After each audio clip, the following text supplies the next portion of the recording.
Dober dan in dobrodošli v oddaji Eksistenca in esenca. Danes bova nadaljevala pogovorno oddajo o okoliščinah, življenjskih okoliščinah v postmoderni dobi. In o ustvarjalnosti. Vidiš, ko sva se tolikokrat pogovarjala, zakaj in kako da ustvarjava in da so ustvarjali in še ustvarjajo v umetnostih, sva vedno naletela na dobre primere, ne samo iz umetnostne zgodovine, literarne zgodovine, zgodovine glasbe, filma, gledališča, teatralija, ampak tudi v smislu notranjih odnosov, se pravi osebnostne poteze, ki je najbolj značilna za vsako osebnost posebej, za vsakega ustvarjalca, ki ni neki šarlatan, posebej. Tukaj bi najprej povedal, da sem gledal oddajo, ko papež Leon XIV govori filmarjem o filmu. To je bil govor en najlepših esejev, ki sem jih kdaj slišal v svojem življenju. Tako dobro pozna filmsko umetnost, da so se mi kar ježili lasje. In seveda soglašam, ker je pravilno povedal vse značilnosti dojemanja, ampak tudi ustvarjanja filmske umetnosti, se pravi sedme umetnosti. Vidiš, v starih časih so pač mislili še v antiki, da so bile muze tiste, ki vodijo umetnika. To se pravi Talija, Uranija, Melpomena, Terpsihora, Erato, Klio, Antiope in druge. Teh muz je namreč 9.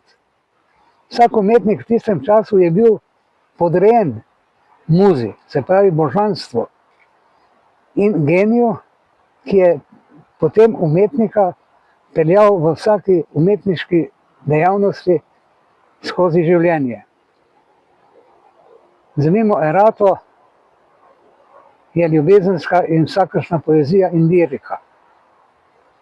Talija je, kot veš, umetnost gledališča. Uranija je astronomija neke vrste. Melpomena, Terpsihora je plesna muza. Potem umetnost kot zgodovina je tudi zelo pomembna, čeprav seveda danes popolnoma drugi znanstveni pomenski strukturi. Skratka, že v antiki, na katero se pač vedno skoraj navežem, je jasno, da je bil vsak umetnik izbran. Zanimivo, marsikdo ne ve, da je bil Sokrat kot filozof, po poklicu je bil kipar. Seveda poročen s svojo Ksantipo, mlado ženičko. In kot kipar je seveda tudi imel to ustvarjalno žilico, čeprav ni zapustil nobenega zapisa. In je potem njegov učenec Platon v svojih dialogih, v svojih knjigah opisal vse njegovo delovanje. Zdaj pa greva v današnji čas. Zanimivo, kar se danes prodaja kot umetnost, je neverjetno zapleteno. Zakaj? Preprosto zato, ker so v digitalizirani dobi podatki o umetniških dogodkih in dogajanjih tako obširni, da si mora človek izbrati področje, ki ga zanima. In tu se zdaj dogaja tako imenovani amaterizem, ki mu jaz pravim tudi šarlatanstvo. Ali seveda ukvarjanje z umetnostmi. Z umetnostjo se jaz ne ukvarjam, ampak jaz sem kot pesnik že 14-leten vedel, da bom besedni umetnik in filozof. In seveda takrat sta tudi ata in mama rekla dokaj nemilostno, da si bom pač poslal, kakor si bom poslal posteljo, tako bom živel. Čeprav seveda sta mi omogočila celotno ustvarjalno moč.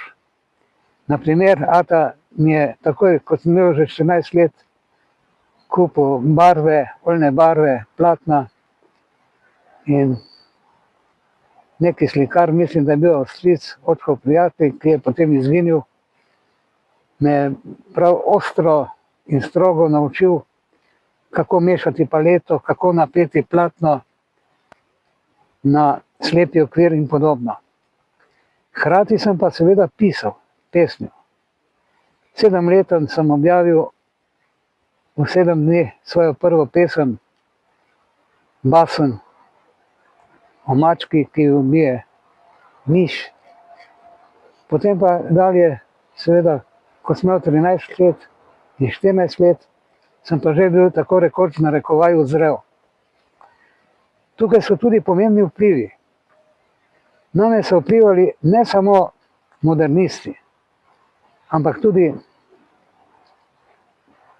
francoski surrealisti, ki sem jih skoraj vse poznal, in pa seveda vsa nemška velika lirika od Goetheja dalje, zlasti pa seveda potem tudi v modernih časih. Od Slovencev seveda vsa poezija s Prešernom, ki je genij od začetka do konca, rojen poeta natus in tudi duhovit kot človek in tako človeški, da se z njim sega v srce in v duha. Skratka, vse lahko vemo o pesnjenju, de arte poetica, kakor lahko tudi poznamo Platonovo ali Aristotelovo teorijo poetika, se pravi o ustvarjanju, o simboliki in podobno. Ampak, kot je dejal že moj profesor in prijatelj Dušan Pirjevec, doktor profesor svetovnih književnosti, ki je seveda genialno obvladal teorijo, literarne teorije in literarno zgodovino in literarno kritiko, toda pesniti ni mogel. Ni imel v sebi daru, da bi pisal poezijo. Ni bil rojen pesnik.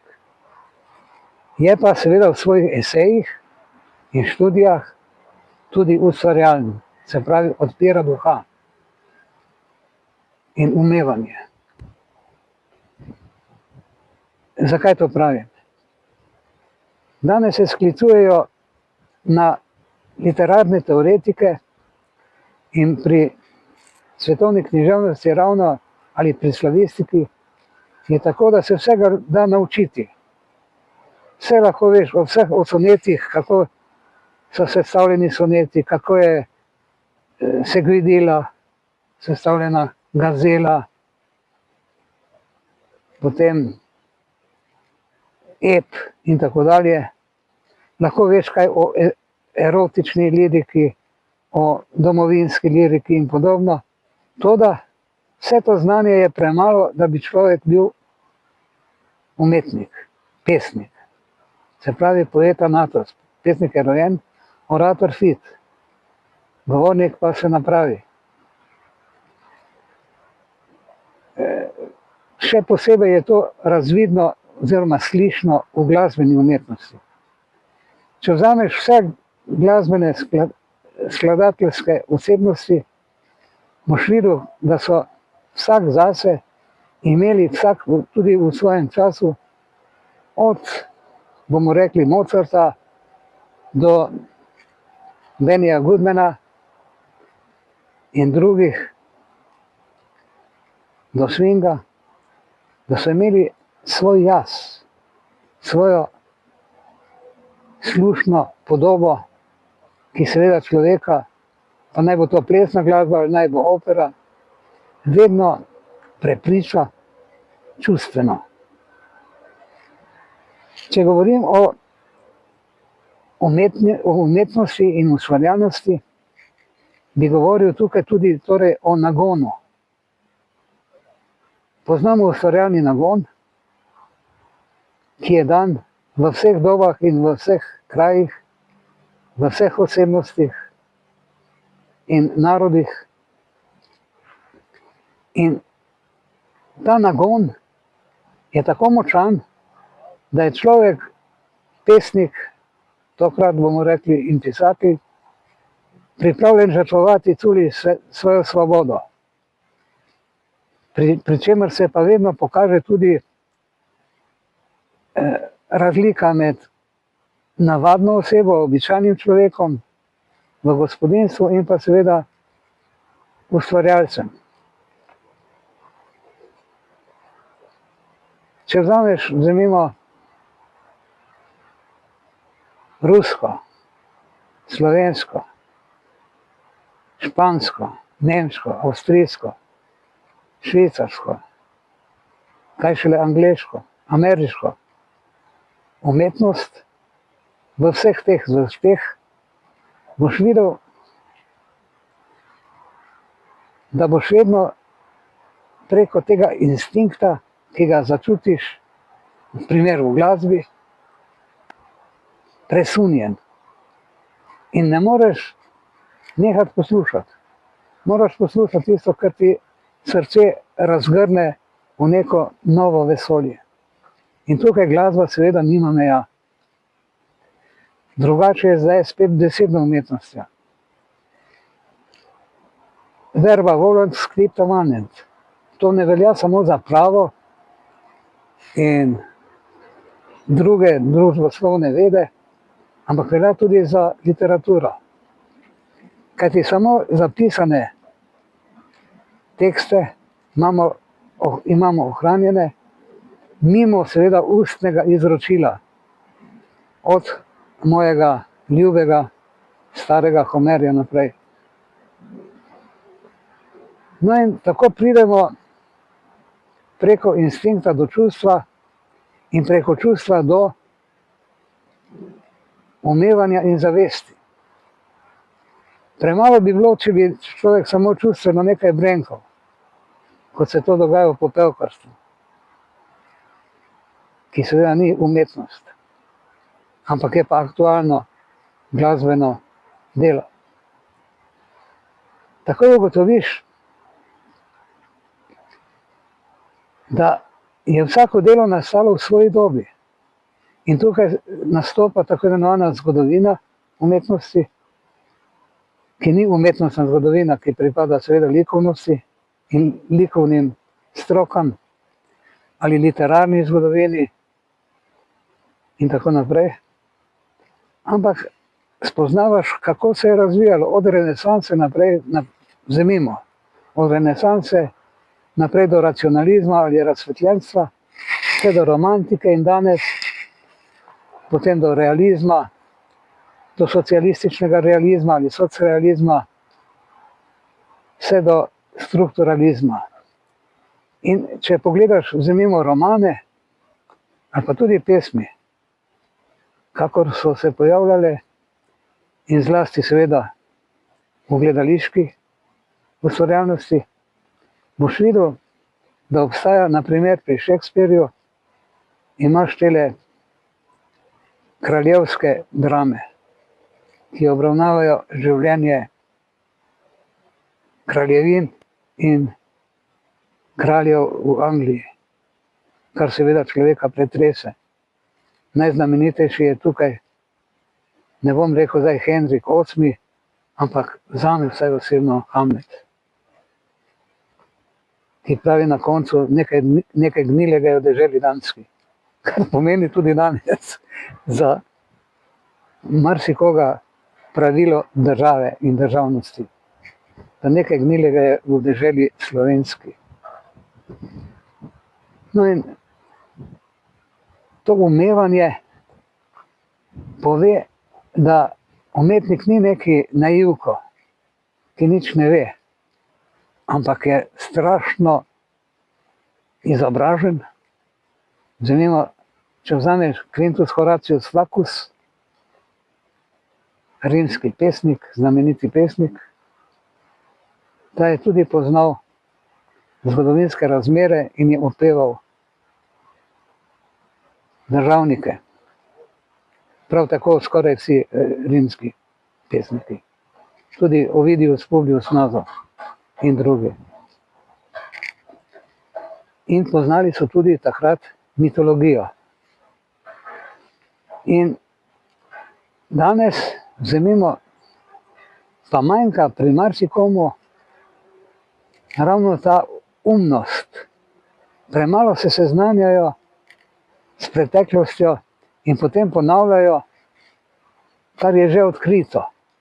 Se pravi, tukaj nastane nekakšna, jaz bi rekel, nesnaga, ker se to naklada eno za drugim in se ponavlja, seveda s kratkotrajnimi učinki. Res je, da je umetnost marsikdaj tudi tako učinkovita, da je samo na zunaj že prepričljiva. Ampak če nima tega notranjega, instinktivnega obeležja, ne more biti umetnost. Ampak je bolj prazna forma. Tudi formalizem namreč ne more biti nikoli umetnost. Sam sem ustvarjal, sem pisal, kot veš, tudi z Mišelom Ogriskom, tudi z Marjanom Tomkovičem, so napisala Adventni venec pesnitev. In pa seveda, ko sem bil študent, sem se seznanil s vsemi ljubljanskimi pesniki ali pesniki in pesnicami, ki so živeli v Ljubljani. Tako me je brat Rotar seznanil, na primer, s Tomažem Šalamunom, ki so z njim prijateljevala. In vem, kdaj je nastala tista pesem o Bradlji in o Bradljah in Heglu in tako naprej. Tako sem imel vedno tudi dobre prijatelje, pesnike in pisatelje.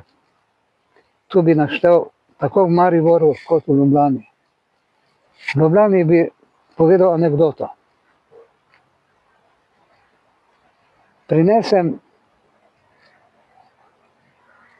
Poslal sem na Cankarjevo založbo pesniško zbirko Deželo nožev.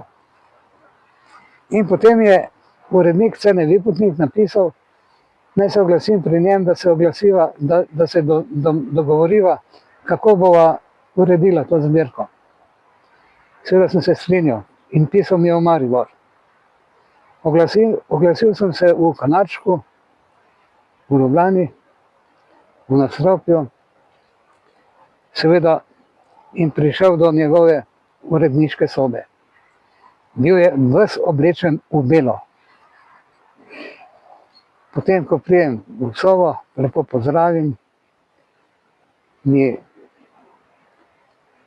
ob svoji mizi da stol, da sedem, potem pa pride izza mize in mi reče: gospod Gajšek, a vam smem reči, da ste vi moj pesniški pediater? Malo sem ga čudno pogledal, pa sem rekel, ja seveda. In potem sva se pogovarjala, namesto da bi se o knjigi pogovarjala, sva se pogovarjala o pesništvu. In tako sva se zagovorila, bom rekel, v pogovoru, da sva potem šla po službi, sva šla po Ljubljani in skoraj do 1 zjutraj sva si recitirala francoske pesnike se pogovarjalo o Sezamu, se pogovarjalo o glasbi, se pogovarjalo seveda tudi o Prešernu in o modernistih, nekaj malega o Cankarju. In takrat sem videl, da imam velikega prijatelja. Takoj sva se zavohala, bi rekel, kot prijatelja. In tudi to je značilno, da kadar se dobijo pravi, bi rekel, mojstri katerekoli umetnosti, se med sabo zavohajo. Nenadoma so prijatelji. Ne da bi se prej poznali, na primer. No in potem sva to prijateljstvo s Senetom ohranila do konca življenja. Potem je tukaj, vzemimo, Ivan Dag. Ta je bil posebna sorta katolika, ki se je uveljavil prej zelo v ljubljanski sferi gledališča in svojo monotragedijo in pa seveda Zabločnico, ki se je rojeva. Ko je namreč bila uprizorjena ta obločnica, ki se rojeva, so se na koncu ljudje stepli in so morali poklicati celo gasilce baje. No, Ivan Mrak je tudi bil taka duša, da je malo takih. In me je imel izredno rad, jaz pa tudi njega. Pogovarjala sva se o marsičem, pripeljal sem lahko tudi prijatelje in smo diskutirali. Tako sem pripeljal Mirana Kavška k njemu, ki mu je uredil stanovanje in je potem Ivan rekel, če bi imel vse zlato Fort Knoxa v Ameriki, ne odšteje, ne odplača Mirana Kavška. Drugi prijatelj je pa bil seveda Krištof Zupet, ki je bil že del časa. Potem vzemimo nekoga moraš imeti rad, Ivan Minati. Ta je bil tudi dober prijatelj. Šla sva na pivo in se tam pogovarjala. Včasih me je povabil k sebi in sva tudi tam popila kavico pri njem doma in mu je njegova partnerka lepo stregla in ga občudovala. Da ne govorimo o pesnikih, 4, kako smo sodelovali.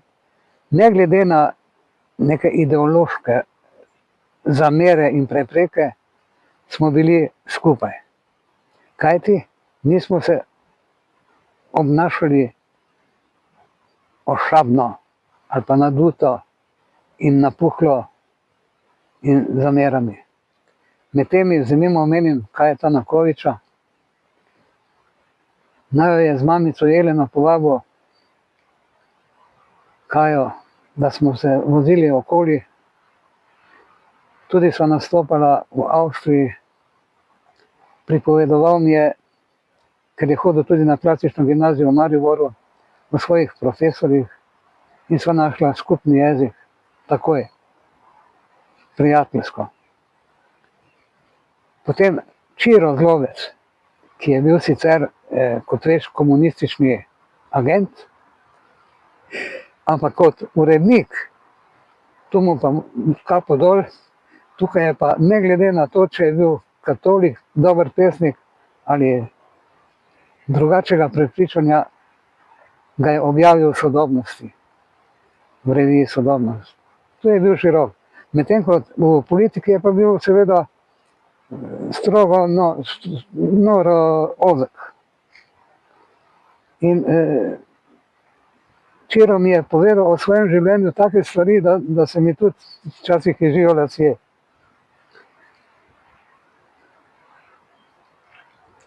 Menad je bil pa duhovita, vedno duhovita dušica, tudi zelo oster. Zagovarjal me je pa tako, da še danes samemu sebi komaj verjamem, kako me je, če je kdo kaj rekel proti meni, kako me je zagovarjal in branil. Ne glede na to, ali. No, Pavček, Tomček, ta je pa imel, vzemimo, na na rokah je imel trde žulje. Pa smo rekel, Tonček, poglej, zdaj si v leti, pa si že v penziji. Ampak kako da imaš ti žulje, ti? Saj nisi več urednik. Ja, je rekel, veš kaj, jaz regolam, imam vinograd, imam vino, vse ti bom dal steklenice, mi je dal buteljke vina. In je garal tam v vinogradu do konca. Ko sva nastopala skupaj v Črni gori, imam tudi z njim tako dogodivščino, da sem mu svetoval, naj iz Črne gore, kjer smo nastopali zunaj, naj potuje, naj se vrne v Ljubljano z letalom. Ne, je rekel Tone, jaz sem služil v Bosni vojsko in hočem videti te kraje. Pa sem rekel, ne delaj tega. Tonček, ne, prosim. Bila je seveda tudi Tončkova žena zraven, pravnica, ki je imela izreden čut za nabiranje vod, oziroma ona je videla gobe tam, kjer jih noben ni. Tako da, če smo šli skozi goziček. No in Tonček je bil toliko, bi rekel, trmoglav,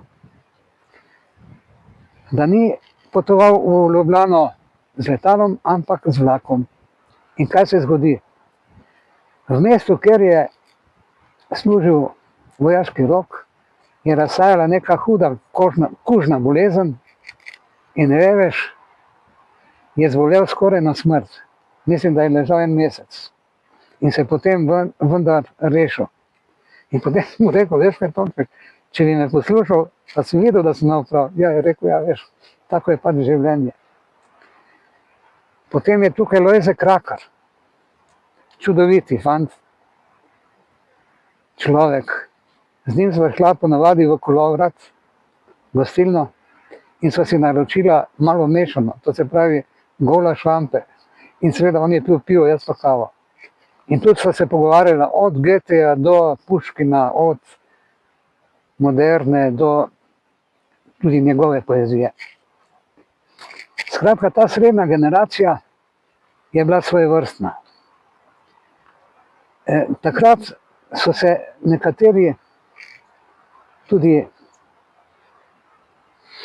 krščanski ali katoliški pesniki pojavljali in so bili pa nekako zase, bolj cerkveno usmerjeni. No in med mlajšimi pa itak, sem imel prijatelje po vsej Jugoslaviji. Kot veš, prvo knjigo sem izdal v Novem Sadu pri Matici srpski, prevedla je Jasna Melvinger, pesniško zbirko. In Srbi so mi pripravili, Vojvodinci so mi pripravili tako gostijo, tako bohemijado, ki bi jo bilo treba, po mojem, filmsko snemati. Ker to je neverjetno, kaj so napravili, kako gostijo veličastno. Prišla je seveda tudi Desanka Maksimovič, pa tudi drugi iz Beograda. In že ob samem sprejemu, torej, ko smo promovirali knjigo v Matici, spredaj sedijo seveda gospoda uredniki, natakar v belih rokavicah nosi šampanjec in čevapčiče. In že ko sem jaz stopil, pa sem rekel, tam so bile knjige na mizi naložene, moje, ne. Mi je rekel, tam urednik mi je rekel, ajde mladiču, pojdi mladenič, ajde, pojdi zadaj ti, kaj zdaj tu iščeš, pojdi. Jaz rekel, poslušaj, jaz sem Vladimir Gajšek, jaz sem avtor. Sem pa samo tako rekel, pa nije mogoče. In takoj so me sprejeli. In potem smo bohemizirali, dobesedno bohemizirali, kakšne 3 dni in 3 noči.